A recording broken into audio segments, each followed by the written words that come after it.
అందరికీ నమస్కారం. హరిప్రియ భక్తి ఛానల్కి స్వాగతం. అమ్మవారి నవరాత్రుల్లో భాగంగా చాలా చక్కగా అమ్మవారి అలంకారాల గురించి, పూజా విధానాల గురించి మనం తెలుసుకుంటూ ఉన్నాము. మరి ఈరోజు మనము అమ్మవారి అలంకారాల్లో భాగంగా 6వ రోజు ఏ అలంకారంలో అమ్మవారు దర్శనమిస్తున్నారు, మరి అమ్మవారిని ఏ విధంగా పూజించుకోవాలి, ఈ విషయాలన్నీ మనం గురువుగారిని అడిగి తెలుసుకుందాం. గురుగారు నమస్కారం అండి. నమస్కారం. ముందుగా శ్రీ మహాగణపతి జ్యోతిర్మయ చూసే విషయానికి నమస్కారం. అందరికీ మంచి జరగాలి. అదే విధానంగా దేవి శరణ నవరాత్రి ఒక శుభాకాంక్షలు. ఈ యొక్క దేవి ఉపాసన చేసే వాళ్ళకని, అమ్మవారి నవరాత్రులు చేసే వాళ్ళకని అందరికీ కూడా అమ్మవారి ఒక కృపాకటాక్షం వల్ల అష్టైశ్వర్యాలు సిద్ధిస్తాయని కోరుతున్నాను.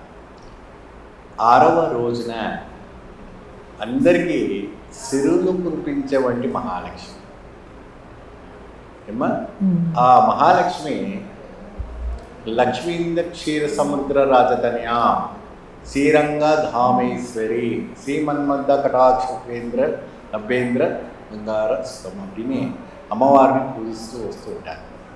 నారాయణాయ విద్మహే వాసుదేవాయ ధీమహి తన్నో లక్ష్మి ప్రచోదయాత్. ఏమండి, ఈ రకంగా అమ్మవారిని అనేక రకమైనటువంటి ఒక మంత్రాల ద్వారా అమ్మవారిని పూజించడం అనేది జరుగుతుంది.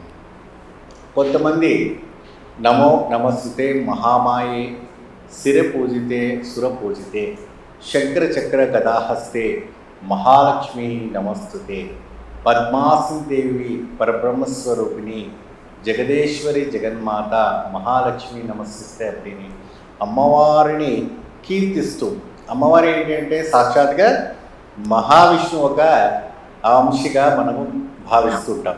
మీరు కోలాపూరిలో అమ్మవారి ఒక శక్తిపీఠంలోన ప్రత్యేకంగా ఈరోజు 6వ రోజు కానీ ఇంద్రాది కిలాధిపతులు కానీ అనేక రకమైనటువంటి అమ్మవారి ఒక శక్తిపీఠాల్లో విశేషమైనటువంటి ఆరాధన చేస్తుంటారు. అమ్మవారు ఒక మహావిష్ణువు ఒక అంశముతో, జగత్కాంతితో, శంకుచక్ర గదా హస్తాలతో, ఒక చతుర్ముఖ భుజాలతో, పద్మ కమాలతో, లోక కళ్యాణార్థం కోసం 2 చేతితో కూడా అందరికీ సిరులు పోసే వంటి సిరుమహాలక్ష్మి ఒక వ్రతం నియమం. మహాలక్ష్మిలో అమ్మవారు ఈ రోజున మనం ప్రత్యేకంగా పూజించడం ఏంటంటే ధనము నిలకడలేకపోవడం. అది ప్రతి ఒక్కరికి ఉన్న సమస్య. డబ్బు వస్తుంది కానీ నిలబడట్లేదు అంటారు. ఏం చేయాలి? బంగారం ఉండట్లేదు, ధనం ఉండట్లేదు, ఐశ్వర్యం ఉండట్లేదు. ఏది చేసినా, ఎంత సాధన చేసినా, ఎంత ఉపాసన చేసినా అయినప్పటికీ కూడా మనకి ఆ డబ్బులు అనేది నిలకడగా ఉండట్లేదు. ఇప్పుడు వచ్చిన వంటి ఒక 10 నిమిషాల్లోనే అయిపోవడం.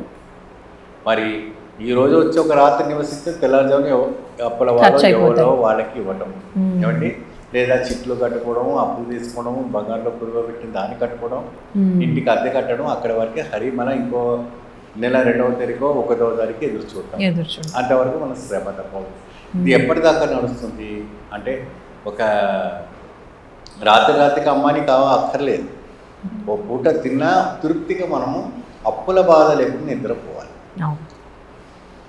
ఏమండి, ఎటువంటి కూడా రుణాలు లేకుండా, ఎవరికి ఎటువంటి కూడా బాకీ లేకుండా ప్రశాంతమైన వంటి ఒక నిద్ర అనేది మీకు అవసరం.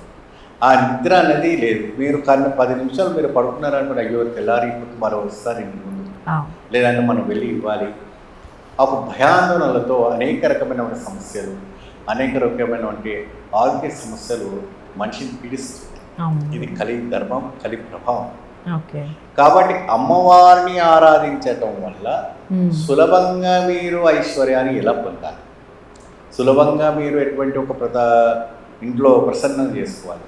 చాలా ఈరోజు నవరాత్రుల్లో 6వ రోజున అమ్మవారిని పూజించినప్పుడు అమ్మవారి యొక్క మంత్రం జపిస్తూ ఓం శ్రీమాత్రే నమః అని చెప్పిన తర్వాత ఓం ప్రకృతే నమః, కృతే నమః అంటూ అమ్మవారి ఒక సాధన 108 సార్లు జపిస్తూ అక్షింతలతో, సుగంధ ద్రవ్యాలతో అమ్మవారిని సాధన చేయండి. మీ దగ్గర 9 నాణ్యాలు ఉంటాయి.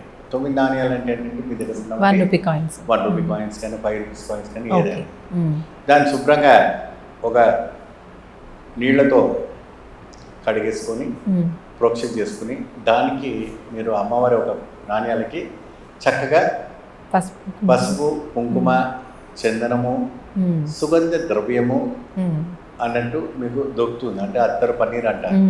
అవన్నీ కలుపుకొని చక్కగా లేపి అని ఆ ఒక డబ్బుల పైన పెట్టి, ఒకవేళ మీ దగ్గర 11 ఉన్నా లేదా 108 పూసలు ఉన్నా, 108 కాయిన్స్ ఉన్నా పర్వాలేదు, లేదంటే 11 ఉన్నా ఒక ఎర్రటి బట్టలో ఆ ఒకరిని ఇచ్చినమంటే ఒక మంత్రంతో 11 సార్లు అమ్మవారి పాదాల దగ్గర పెట్టండి.